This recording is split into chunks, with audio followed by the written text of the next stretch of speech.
the rethinking that we're talking about all the time is very much about this, I think.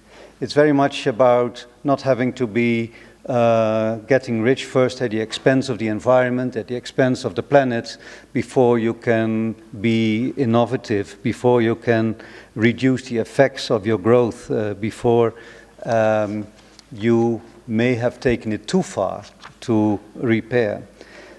Also in the 70s, 1974, we had this famous Club of Rome. They were the first scientists who said that there are limits to growth. And here we are, 45 years later, and finally we're sort of getting serious about it. I think that this notion of that these limits are there and that we have to rethink and to start or to stop thinking linear and to start thinking circular is really high time. It's almost 12:01 when you think about it. And zero growth in the economy and in economic theory almost was impossible, and still it's difficult. If you have zero growth, if your population stagnates, we all already think in terms of recession and going back and how do we grow again. The growth thinking is still very much in the tops of our minds, and I think that zero growth is still a subject that needs a lot of thinking and rethinking. And that means that that last part, after taking and making, that the disposal, the waste part, and we've heard it already, Karen spoke about it, everybody, and you will be in the coming day, be talking about that the fact that waste is an input and that waste as such doesn't exist. We should maybe get rid of the word of waste to know that it is an input to not only recycling but also upcycling. And in any economy where we achieve this, we can not only protect our environment and create sustainable and meaningful jobs, as it was just said, we can also have job creation. We can even have a more competitive economy. It's difficult. Also, in the Netherlands, at this moment, we have a discussion about climate change and what it costs, and basically the people, the voters, the constituency don't want to pay because they say, why would I pay if my neighbors are not paying? Why would we be investing in renewable energy and a cleaner environment if our neighbors are not doing it? That, I think, is something that is said also by Karin. It starts with yourself, not as an individual, but also as a country or as a county. No matter how you look at it, it has to start somewhere. And if it starts with the consumer, then already a big part of the journey and the war against waste is won. Also because if you look back, gas extraction in the Netherlands is causing real earthquakes.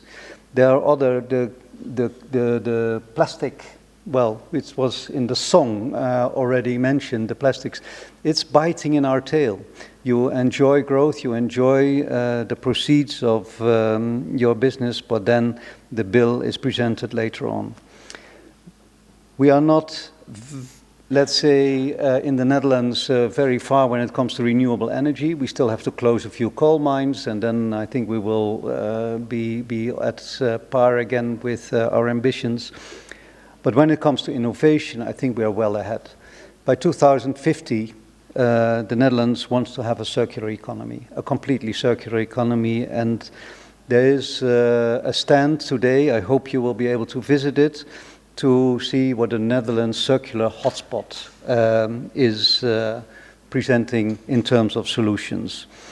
If you want a few examples, a smart crusher, which crushes concrete back into cement, sand, water, and then there's still some waste that can be used for solutions that reduce CO2 emissions. Philips Healthcare, very active here in Kenya, is doing a lot on refurbishing and upgrading used equipment. They do quality testing. and they even managed to get equipment produced, reused, with a guarantee, with a warranty, and at a lower cost for maybe even another segment of the market. And then the waste transformers, very important, where there are solutions to use waste and turn them into green energy, or to, in water and fertilizer, split things up, which is already happening in many parts of the world, and in Africa and Sierra Leone, for instance. Here in Kenya, waste is political, like many things are political. And for that reason, I also have to be very rude, because we have been called to State House this morning to talk about business with the President, about circular economy, about blue economy. And that means I have to rush there, but I didn't want to skip this one just because the President is calling me. We are seeing this as an opportunity to at least start a narrative, and if any change is to happen, it has to come from the top. And that's why we think that this opportunity this morning, that as European businesses, we can, first as European ambassadors, we can talk to the President, and then we will talk as European Business Council with him, and there will be, at our insistence, a business table that will allow a regular dialogue with the State House on innovative solutions for Kenya. And I was only half joking when I said that also waste is political, because everybody who lives here knows how difficult it sometimes is to deal with vested interests. And therefore, also, apart from the innovation, from the technical part of the solutions, we also have a political dimension, and that's very much the responsibility of the international community, and particularly of the diplomatic community. We need the dialogues, we need the partnerships, we need the dialogues that are going to be held here today. I hope that indeed it will also be a networking event, that you find each other, that you will be able to energize each other and to create synergies, because these kind of conferences are the ones, and I'm so happy that, you know, you said this year is bigger. We are proud to be supporting SIB in KEPSA. We are proud that KEPSA is home to SIB, and I'm very proud that we are also part, as the Netherlands, active part of the transition that is taking place. Because we are already old friends in Kenya. Yesterday evening we celebrated 50 years of KLM coming to Kenya, which makes Nairobi one of the oldest and most reliable destinations.